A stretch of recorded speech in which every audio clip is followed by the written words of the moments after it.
Ce matin, je vous invite à ouvrir le livre de l'Ecclésiaste. Voilà, le livre de l'Ecclésiaste. Au chapitre 11, nous lirons les 6 premiers versets en version Louis II, voilà. C'est tellement en abrégé maintenant les versions que je finis par plus savoir. Il y a beaucoup de versions. Et en fait, c'est la version que tout le monde a. Voilà. Voilà ce que nous allons lire. Mon titre de ce message, c'est « Rien n'est vain avec le Seigneur ». Jette ton pain sur la face des eaux, car avec le temps tu le retrouveras. Donne-en une part à 7 et même à 8, car tu ne sais pas quel malheur peut arriver sur la terre. Quand les nuages sont pleins de pluie, ils la répandront sur la terre, et si un arbre tombe au midi ou au nord, il reste à la place où il est tombé. Celui qui observe le vent ne sèmera pas, point. Et celui qui regarde les nuages ne moissonnera point. Comme tu ne sais pas quel est le chemin du vent, ni comment se forment les eaux dans le ventre de la femme enceinte, tu ne connais pas non plus l'œuvre que Dieu fait qui fait tout. Dès le matin, sème ta semence, et le soir ne laisse pas reposer ta main, car tu ne sais point ce qui réussira, ceci ou cela, ou si l'un et l'autre sont également bons. Amen. Lorsque nous avons lu ce premier verset, nous pourrions penser à une contradiction. Jette ton pain sur la face des eaux, avec le temps tu le retrouveras. Je ne sais pas si ça vous est arrivé de jeter quelque chose à l'eau ou à la mer. Est-ce que vous l'avez retrouvé? Généralement, lorsque nous jetons quelque chose à la mer ou à l'eau, nous ne le retrouvons pas. On pourrait penser que ce verset, c'est du gaspillage. Mais Dieu n'est pas le Dieu du gaspillage. Dieu ne raisonne pas comme nous raisonnons. Avec Dieu, rien n'est jamais perdu. À travers ce verset, nous sommes appelés en quelque sorte à faire des actes de foi. Et comme souvent dans la parole de Dieu, quand le Seigneur appelle à la foi, il l'accompagne de promesses. Cette promesse, nous l'avons, avec le temps, tu le retrouveras. L'acte de foi, jette ton pain sur la face des eaux. Tu te retrouveras ce qui te semblait perdu à jamais. D'autres actes de foi sont accompagnés de promesses. Dans la parole de Dieu, nous avons quelques exemples. Si je vous dis, crois au Seigneur Jésus et tu seras sauvé. Croire au Seigneur Jésus est un acte de foi. Et tu seras sauvé, c'est la promesse. Elle est véritable. Mets ta confiance dans le Seigneur, il agira. Ça, je le dis parce que j'ai lu cette semaine, Simone l'a mis sur le groupe de prière. Et mets ta confiance dans le Seigneur, c'est un acte de foi. C'est avoir la foi dans le Seigneur. Et il agira, c'est certain. Certains diront, oui, mais là, c'est différent. Non, le Seigneur, quand il nous demande un acte de foi, ses promesses sont véritables. Il n'y a pas des promesses qui ne se réalisent pas, il n'y a pas des promesses qui se réalisent. Toutes les promesses de Dieu sont certaines et véritables. Amen. Alors nous croyons qu'il va agir. Il vous est tous arrivé, et il m'est arrivé aussi, d'observer des enfants nourrir des canards avec des miettes de pain sur les os, même s'il ne faut pas le faire. Maintenant, avant on ne le disait pas, mais maintenant il dit qu'il ne faut plus le faire, c'est dangereux pour les canards. Et de constater que le pain, soit il est mangé par les canards, soit il coule dans le fond de l'eau, puis on ne le retrouve pas. À moins d'ouvrir le ventre du canard. Mais bon, c'est pas pour cela qu'on le fait. On ne s'attend donc pas à retrouver ces miettes de pain. L'Ecclésiaste, à travers ce chapitre 11, nous appelle à être généreux. On ne peut pas jeter ce que l'on n'a pas. On ne peut jeter que ce que l'on a. Quand on parle de générosité, bien souvent, on se réfère à des dons en argent. Quand on dit être généreux, tu es généreux, c'est parce que tu donnes de l'argent. Mais ce n'est pas ça, tout à fait cela. Ça va bien au-delà. La générosité, être généreux, c'est partager tout ce dont nous avons reçu. Et nous avons tout reçu de Dieu. Dieu nous a tant donné. Il ne pourvoit pas simplement sur le plan pécunier. Il nous a également dotés de talents. Et il nous a donné du temps pour le servir. Il nous a fait connaître l'amour de Dieu, afin que l'amour que nous avons reçu de Dieu, nous puissions le donner à notre prochain. Ce que nous avons reçu, Dieu ne nous dit pas « c'est pour que tu le gardes pour toi », mais c'est pour que nous puissions le partager. Nous avons une définition dans le dictionnaire Larousse qui décrit la générosité comme une qualité de quelqu'un par son action, à se montrer bienveillant, à se montrer clément, à se montrer indulgent, à se montrer magnanime. Et il nous a même dit dans le dictionnaire Larousse, avoir une grandeur d'âme. Avoir la générosité de ne pas profiter de ses avantages. Et nous y retrouvons des synonymes comme bonté, charité, dévouement. C'est des synonymes que nous retrouvons dans la parole de Dieu. Et je crois que ce sont des qualités que le Seigneur recherche au milieu de son peuple. Investir dans le Seigneur n'a jamais été une perte. Bien au contraire. Nombreux vous diront, ceux qui ont jeté du pain sur l'eau, spirituellement, vous diront que dans sa grande bonté, le Seigneur a toujours pourvu. Et souvent, ceux qui sont trop économes ne connaissent pas les grâces de la bénédiction de Dieu. La pauvre veuve, dans la parole de Dieu, avait mis quelques pièces dans le tronc.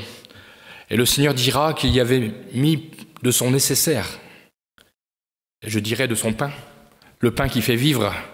Le pain ici, le pain, lorsque nous voyons on jette ton pain, le pain c'est aussi pour nous.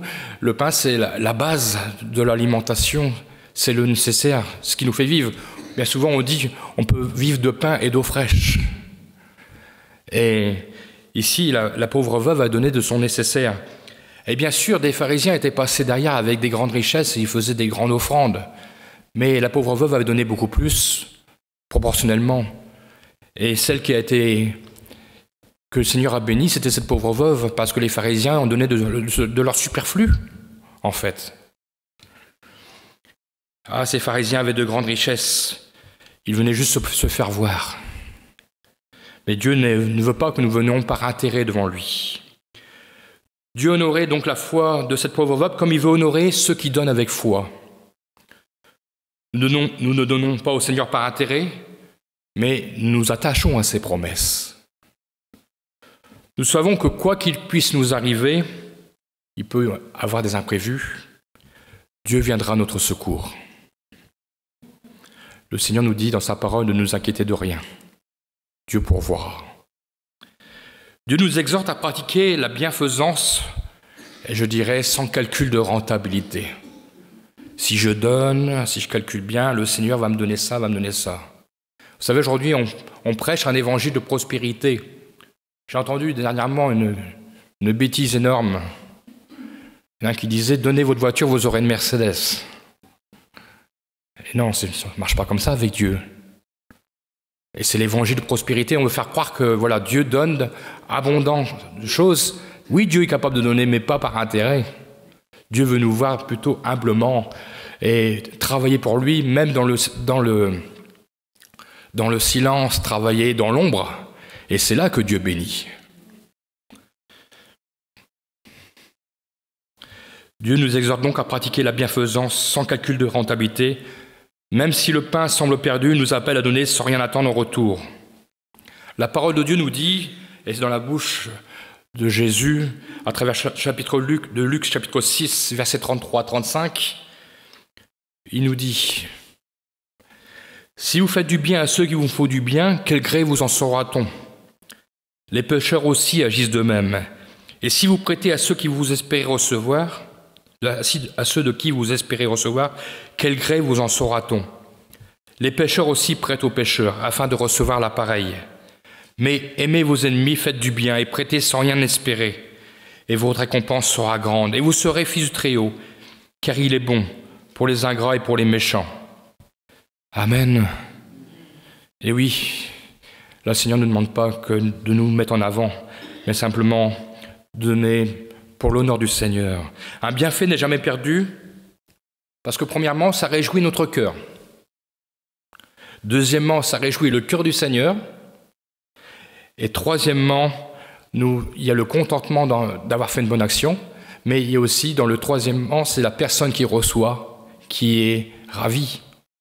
Oui, 3 personnes se réjouissent.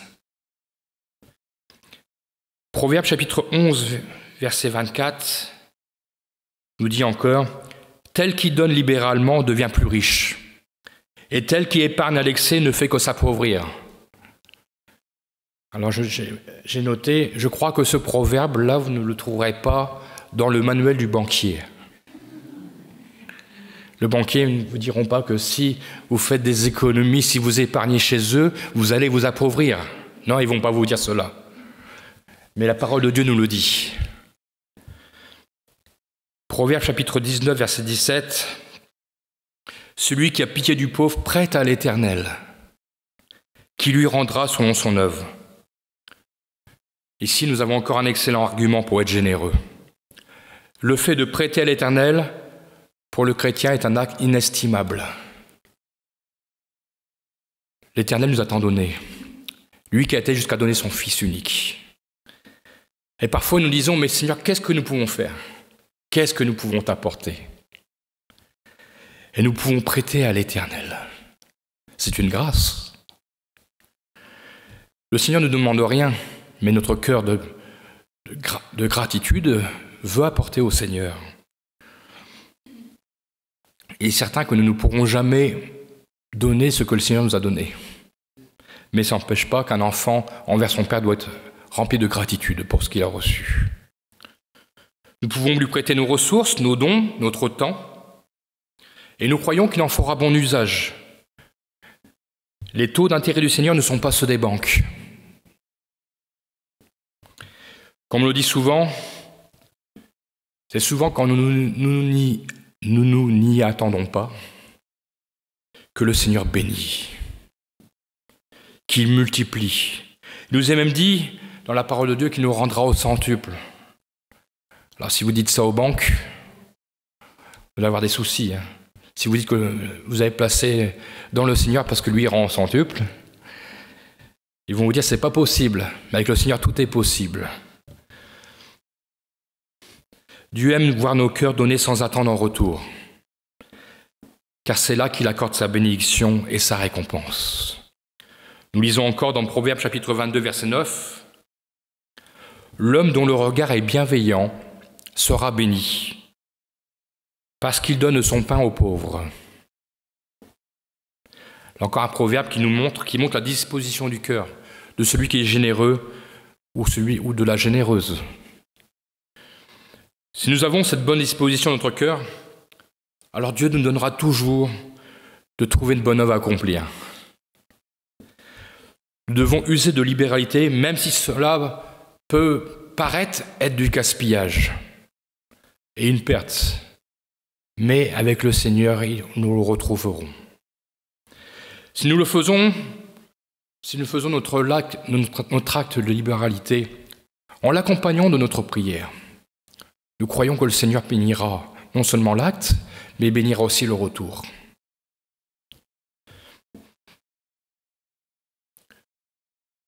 Dieu prendra toujours soin de ce que nous lui avons confié. Ne regrettons jamais le bien que nous pouvons faire. Et c'est vrai que parfois c'est difficile de dire cette phrase. Parfois nous pouvons être déçus. Mais ne regrettons jamais le bien que nous pouvons faire, parce que le Seigneur fait toutes choses à merveille. Il est capable de bénir quelqu'un qui est ingrat. Et parfois vous donnez, vous vous accompagnez, et la personne, malheureusement, s'en va, s'éloigne, n'est pas reconnaissante, mais vous l'avez fait de bon cœur. Et tout ce qu'on fait, nous voulons le faire pour le Seigneur, premièrement. Le Seigneur, à partir du moment qu'on donne, ou que l'on prête, ou qu'on fasse une bonne action, qu'on soit à l'écoute, un sourire, parfois, c'est une bonne action pour le Seigneur. Mais le Seigneur voit toutes choses. Et le Seigneur parlera au cœur. Et après, c'est le travail du Seigneur, par son Saint-Esprit qui travaillera le cœur. Quand nous faisons les choses sans intérêt en retour, je dirais que nous nous rendons même plus compte de ce que nous faisons, des bonnes actions que nous faisons. C'est naturel. Et je dirais, ça doit être dans nos gènes de chrétiens. Et je crois que voilà ce que le Seigneur en réserve pour tous ceux qui ont agi avec foi, dans la bienveillance, dans l'amour, dans la charité et en bonté. Le Seigneur nous permettra de retrouver. Matthieu chapitre 25, 34-45, vous connaissez ce passage qui nous parle de la récompense. Et bien souvent, beaucoup peut-être diront « je n'ai rien fait pour le Seigneur », qui ne se rendront même pas compte qu'ils ont fait beaucoup de choses. Par contre, d'autres aussi pourront avoir fait des choses, ils n'auront rien. Et devant le Seigneur, le Seigneur leur dira « non, ce que vous avez fait, vous l'avez fait pour vous ».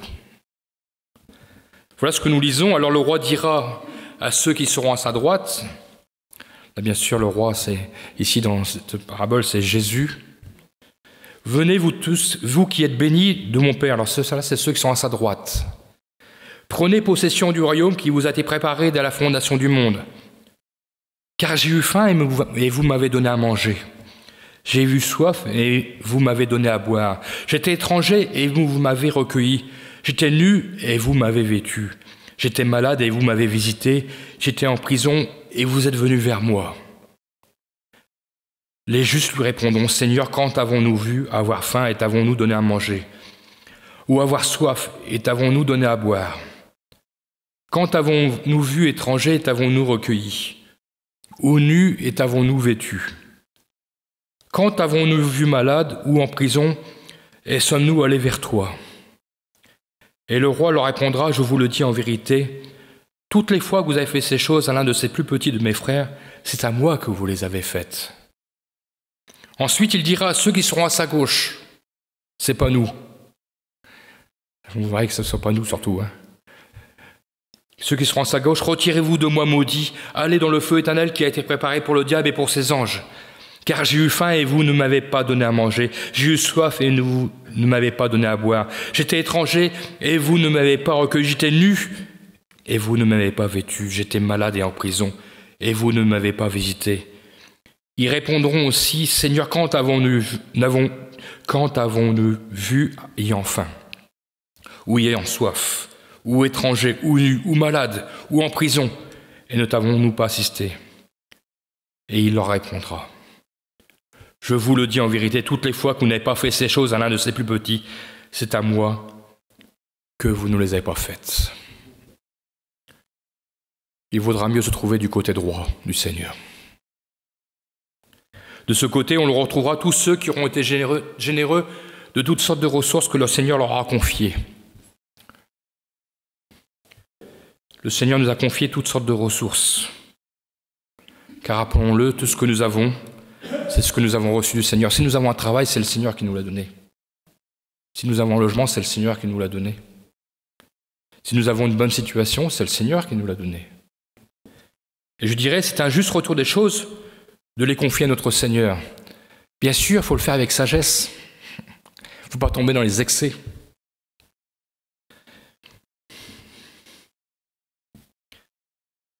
Et lorsque si vous dites au banquier que le Seigneur multipliera au centuple, alors le banquier peut-être qu'ils vous diront c'est un excellent retour sur investissement. Mais nous ne le faisons pas avec l'esprit des banquiers.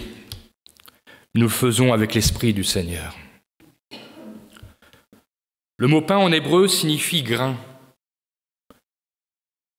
Cette parole que nous avons lue, « Jette ton pain à la face des eaux », en fait, les Égyptiens avaient cette pratique de répandre du grain à la surface de l'eau qui inondait leurs terres lors de la crue du Nil chaque année. La semence semblait disparaître au fond de l'eau. Mais quelque temps après, la décrue apparaissait. Et avec la décrue, la moisson apparaissait. Lorsqu'il y avait cette décrue, les graines germaient là où l'eau s'était retirée. Voilà comment on peut expliquer ce verset d'un côté pratique. Et je crois que c'est un encouragement à semer, même lorsque le terrain n'est pas favorable. Vous trouverez peut-être un terrain aride, où rien ne semble pousser, ou encore un terrain inondé de toutes sortes d'eau, où la parole de Dieu ne semble y trouver de place, car tant de choses occupent les terrains des cœurs. Mais ce qui nous semblait perdu ne l'est pas pour Dieu. Nous avons reçu le pain de vie. Jésus est le pain de vie. Et nous devons le semer. Nous avons reçu, c'est donc à nous de le partager. Dieu peut faire germer, même là où cela peut nous sembler impossible. Et combien de fois il nous a surpris? Combien de fois nous avons été étonnés de voir l'œuvre de Dieu merveilleuse? Nous n'aurions jamais cru cela possible, et pourtant le Seigneur l'a fait. Et le sens inverse aussi. Parfois, nous pensons que c'est facile sur certains terrains, et là, les cœurs sont plus durs en fait. Mais c'est pour nous rappeler que c'est le Seigneur qui fait l'œuvre. Le verset 2 que nous avons lu nous dit « Donnez une part à 7 et même à 8 ». C'est d'une façon de nous dire de ne pas nous limiter. C'est sûr que si nous gardons tout pour nous, nous ne mourrons pas de faim. Mais par contre, la mort sera autour de nous. Ce n'est pas ce que le Seigneur nous appelle à faire. Nous devons répandre la bonne semence afin que les cœurs reçoivent et accèdent à la vie éternelle. Ils ont besoin du pain de vie. C'est vital pour eux comme cela a été pour nous. Sans pain de vie, c'est la mort éternelle. Ce verset nous dit également que nous ne savons pas quel malheur peut arriver sur la terre. C'est valable pour nous également. Pas seulement pour les autres. Un malheur peut atteindre les justes comme les méchants. La parole de Dieu nous dit. Je crois qu'il est bon aujourd'hui de prendre cette parole et faisons le bien tant que nous pouvons le faire. Répandons l'évangile tant que nous pouvons le faire. Car demain ne nous appartient pas. Et pour les autres qui ne sont pas sauvés, pensons à leur salut car le malheur peut les atteindre également. Semons, soyons généreux tant que nous en avons l'occasion. Si vous regardez les informations, je pense que vous avez regardé les informations cette semaine, ça ne s'arrange pas. On ne peut pas dire que les malheurs manquent dans ce monde. Entre les accidents surprenants, entre un avion et un hélicoptère, il y a quelque temps, 2 métros sont rentrés dedans face à face, à Strasbourg. Des choses qui n'arrivent pas, n'arrivent jamais, c'est pas possible. Les catastrophes naturelles, n'en parlons pas. Demandez aux Bretons, en ce moment. Et je crois que plus ça va, plus ça se rapproche. Il y a de plus en plus de catastrophes, de malheurs. Et c'est pour cela que nous devons répandre la semence. Un jour on est là, le lendemain on n'est plus là. Il faut être prêt. Il faut que ce monde connaisse la vérité. C'est vrai que des choses inimaginables se produisent, et nous ne parlons pas de politique. Ce n'est pas beau non plus. Combien sont passés dans une mort éternelle cette semaine? Avaient-ils reçu la semence dans leur cœur? Est-ce que l'évangile leur avait été partagé? C'est des questions que nous pouvons nous poser lorsque nous voyons tout ce que nous voyons. Lorsque nous avons lu ce chapitre, nous parle de l'incertitude de l'avenir, celui qui raisonne, celui qui pense, celui qui s'arrête aux éléments. Il nous est dit, celui qui observe le vent ne sèmera point, et celui qui regarde les nuages ne moissonnera point. Ça, c'est celui qui ne veut pas travailler. Nous ne devons pas nous arrêter aux événements que nous traversons, croyant que ce n'est pas le bon moment pour semer. Je crois que si nous attendons le bon moment favorable pour agir, nous allons attendre longtemps.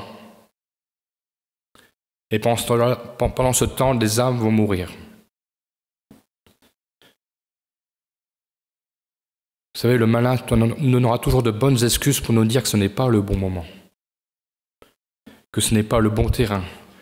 Tu as vu la météo? C'est vrai que parfois on s'arrête à peu de choses. Mais le Seigneur nous demande simplement d'agir. Jette ton pain. Jette ton pain.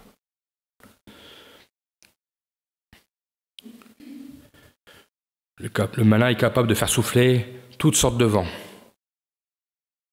Il ne fera pas de nous des acteurs si nous l'écoutons, mais il fera de nous des observateurs.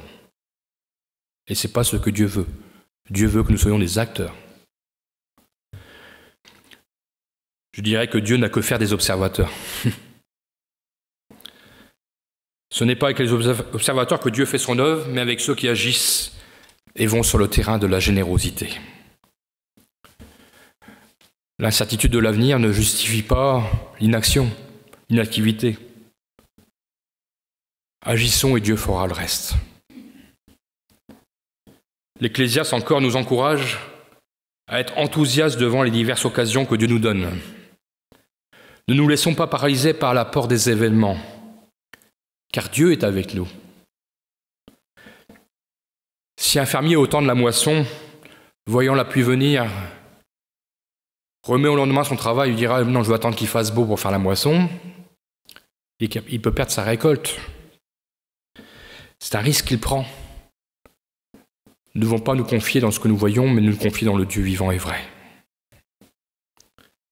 Une chose est certaine, nous ne comprenons pas et nous ne pouvons pas comprendre toute l'œuvre de Dieu.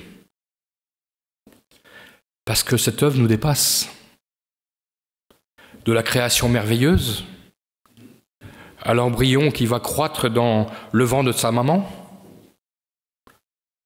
Ce sont des choses extraordinaires que personne, si ce n'est Dieu, qui peuvent l'expliquer. Pourquoi ? Parce qu'il n'y a que le Créateur qui connaît sa création. Lui seul peut expliquer comment cela se passe. Il n'y a que le Créateur qui puisse insuffler une vie nouvelle dans un cœur par son Esprit Saint. Lorsque nous voyons une âme se donner au Seigneur, nous sommes surpris. Nous ne devrions pas. Nous sommes surpris de la transformation que le Seigneur fait dans les cœurs. Ce que le Saint-Esprit est capable de faire.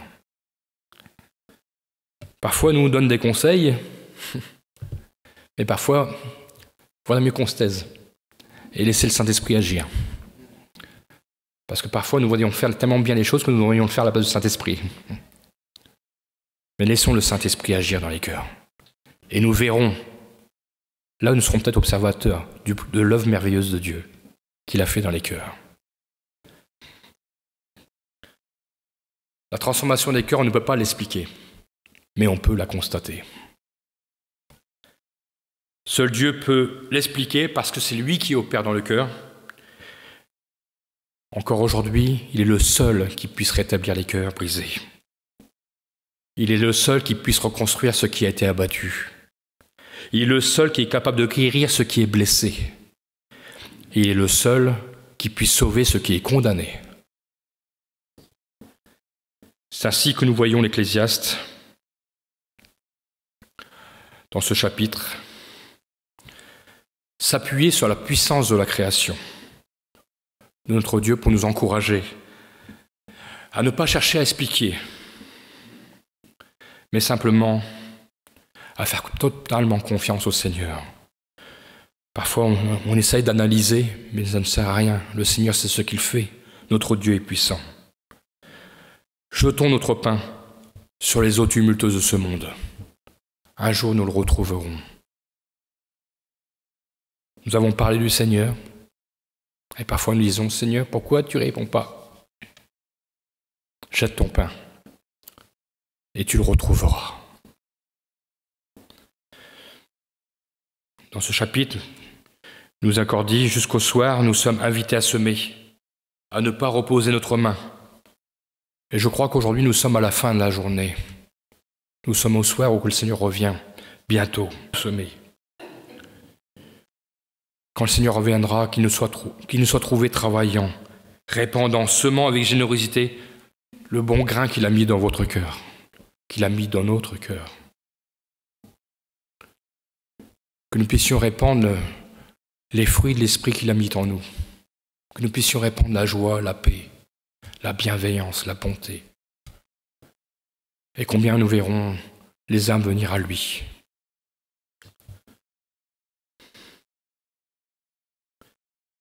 Ce que nous espérons,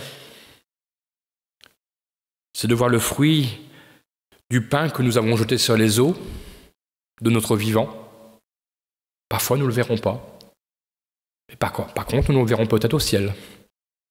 Je crois qu'on aura des surprises dans le ciel. Peut-être que vous avez rendu témoignage à une personne et pensez qu'elle n'a donné jamais son cœur au Seigneur, et peut-être que vous la verrez là-haut parce que ce chemin faisant, peut-être que ça se trouve dans notre région, elle a été conduite dans une église et qu'elle s'est convertie. Il y a tellement d'exemples comme ceci. Et croyons que ce que le Seigneur nous demande, ce n'est pas d'apprivoiser les âmes à nous, mais de le faire pour son œuvre.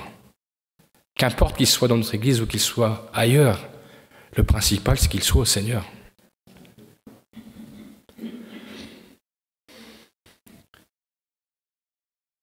Je crois que c'est une très belle récompense de voir des âmes se donner au Seigneur, suite à un acte de bonté, suite à un acte de bienveillance, de charité.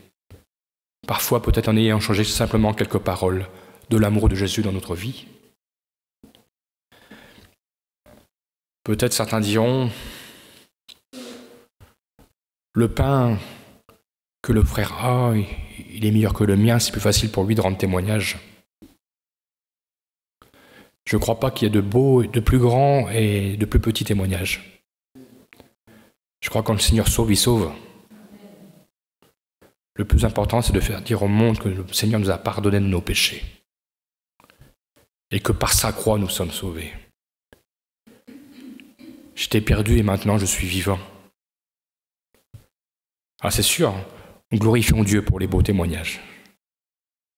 Parce que le Seigneur fait des œuvres merveilleuses. Mais ne nous abaissons pas.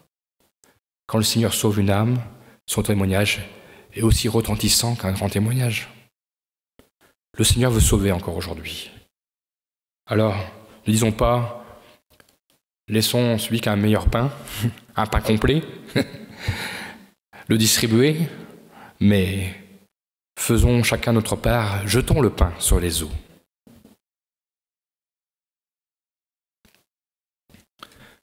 Vous savez, le Seigneur, avec peu de choses, il fait de grandes choses. J'avais un petit témoignage, il faut que je vous le lise. J'ai ressorti mon livre. Ça faisait un moment que je ne l'avais pas sorti. Ce témoignage se dit « Semer à l'ordre de Dieu ». C'était en Chine que cela se passait. Une équipe d'évangélisation demanda la participation d'un fermier peu fortuné pour semer la parole de Dieu. Ce fermier lui répondit « Je n'ai pas encore semé mon blé ». Mais le Saint-Esprit, parlant en son cœur, lui dit « Tu dois semer avant le blé de ton Père céleste ». Il part malgré la moquerie de ses voisins qui sont également fermiers, qui le trouvent stupide de ne pas semer son blé d'abord, mais il préfère jeter la semence d'en haut avant, dans les cœurs assoiffés. L'équipe d'évangélisation se sent renforcée.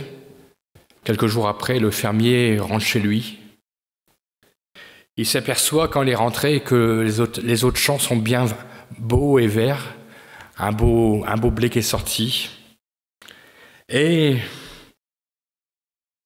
ses voisins se moquent de lui. Mais voici qu'une sécheresse sévit. Les champs verts jaunissent. Quand la pluie arrive, c'est trop tard. Le blé en grain prend racine. Et à la moisson, sa récolte de ce fermier qui a semé plus tard est magnifique. Alors que tous les autres fermiers, leur récolte est perdue. Il voit ses voisins se plaindre de leur moisson et ses voisins sont venus le voir, lui ont dit « La prochaine fois que tu veux semer, tu nous le dis qu'on fasse comme toi. » Dieu a honoré la fidélité de son serviteur. Et combien nous voyons aussi quand Dieu fait grâce. Alors vous me direz, certains diront c'est le hasard. Moi je crois que c'est une grâce de Dieu. C'est l'œuvre de Dieu qui se fait miraculeusement. Dieu n'oublie jamais ceux qui le servent. Ceux qui jettent le pain sur les eaux, Dieu ne les oubliera jamais.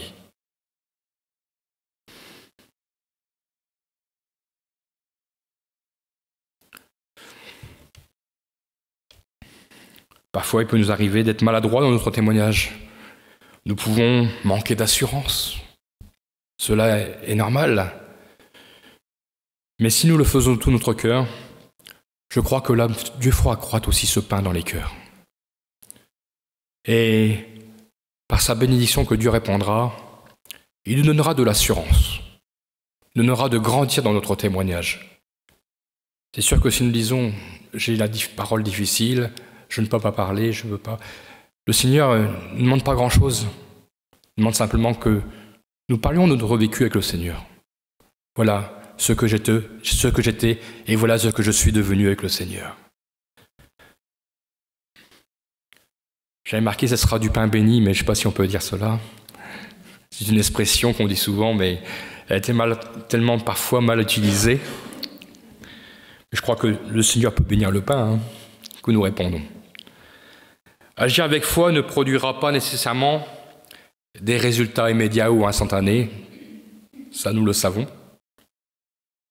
Lorsque nous lançons notre pain à la surface des eaux, nous le faisons dans la confiance qui nous reviendra éventuellement de notre vivant, même si cela peut prendre du temps. Mais nous voulons faire confiance au Seigneur. Nous croyons qu'il a fait la promesse, il le fera. Et je crois que Dieu seul est au pouvoir d'intervenir pour la germination, pour la croissance, selon les méthodes qui lui sont... c'est lui qui gère toutes choses. Il y a un temps incontournable pour la préparation de l'âme en vue de la germination. Et ce temps, c'est la prière. Quand nous avons parlé du Seigneur, prions. Et le Seigneur est à l'œuvre. Qu'importe le temps que cela mettra, mais la parole sera semée dans les cœurs. Dans la petite feuille mensuelle que Raphaël a créée, j'ai mis une petite histoire qui est en rapport avec cela, et vous verrez, ça vous encouragera. Alors n'hésitez pas à la prendre, Raphaël vous la donnera. Et croyons que le Seigneur fait son œuvre. Ce que nous semons, ce n'est jamais perdu. Amen. La parole de Dieu ne revient jamais à lui sans effet.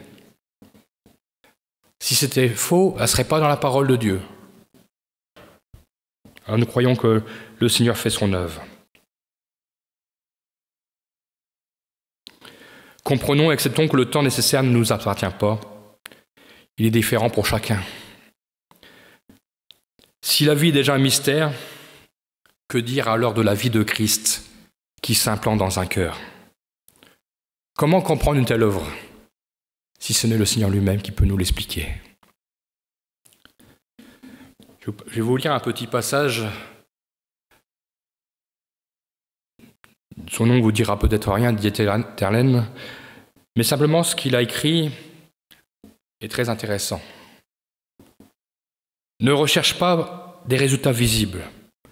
Les plus belles œuvres de Dieu restent cachées pour n'être manifestées que dans l'autre monde, c'est-à-dire dans le ciel. Extérieurement, Jésus n'a eu en retour de son amour qu'une poignante déception et a dû mourir sans voir de résultat. Et pourtant, il a réconcilié le ciel et la terre avec le Père. Et si ton travail reste stérile, s'il semble que tu consumes tes forces en vain, pleure, souffre, prie. Dis au prince de vie quelle est la puissance de la mort, et sois joyeux en espérance. Ton travail n'est pas perdu. Et certainement, pour reprendre une parole de l'Écriture, tous ceux qui auront semé avec larmes moissonneront avec chant de triomphe. Amen.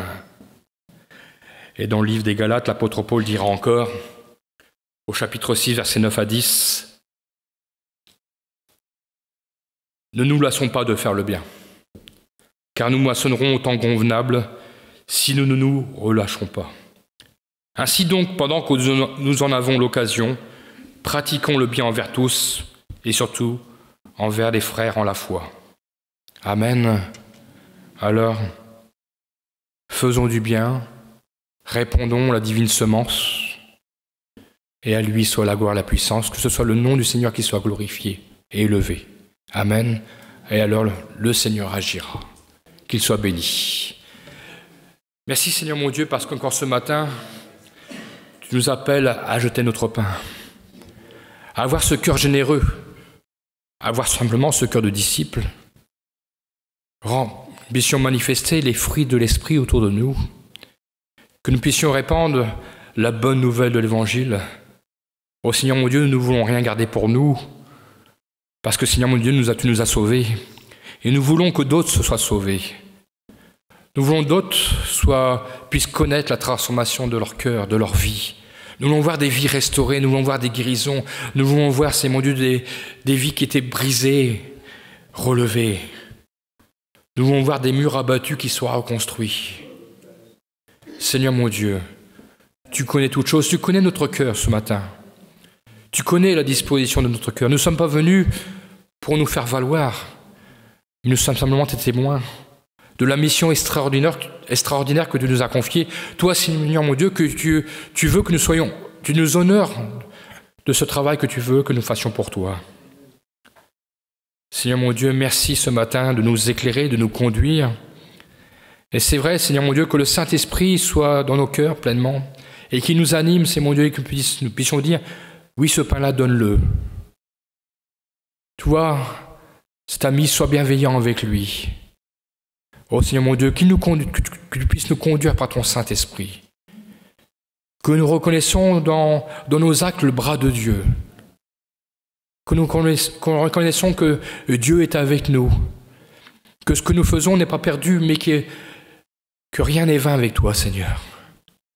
Oh merci, mon Dieu, pour les expériences que tu nous as fait traverser. Et combien de fois, c'est vrai, c'est mon Dieu, lorsque nous attendions plus rien, toi, Seigneur, tu as béni. Et tu as permis que nous soyons encore étonnés de ta grande bonté envers nous. C'est vrai, parfois nous disons, nous avons peu de temps. Mais Seigneur mon Dieu, rends-toi maître de notre temps. Apprends-nous à être disponibles entre tes mains. C'est vrai que parfois nous ne pouvons pas donner beaucoup, mais par contre nous avons du temps pour toi. Nous avons du temps pour te servir.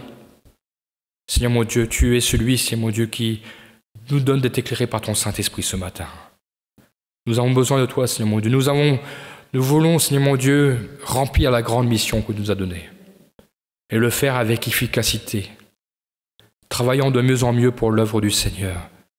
Oui, ce matin, nous n'allons pas nous relâcher, parce que, Seigneur mon Dieu, nous sommes au soir. Tu reviens bientôt. Et bientôt, nous ne pourrons plus travailler. Alors, Seigneur mon Dieu, combien ce matin encore nous disons merci de nous avoir choisis pour être des semeurs sur le chemin, pour être des bons fermiers. Seigneur mon Dieu qui veille au bon grain. Et c'est vrai, Seigneur mon Dieu, nous croyons encore que ce matin, Seigneur mon Dieu, tu vas agir. Merci pour ceux que tu as sauvés. Alors nous savons si nous retrouverons ce que nous avons lancé, mais Seigneur mon Dieu, toi seul le sais. Mais donne-nous la joie, Seigneur mon Dieu, de le revoir dans le ciel. Ce que nous ne pourrons pas voir sur terre, nous voulons le revoir dans le ciel. Et nous croyons que tu nous permettras, tu nous diras, tu l'as retrouvé, ton pain que tu avais lancé. À toi la gloire, mon sauveur, mon Dieu. Amen. Amen.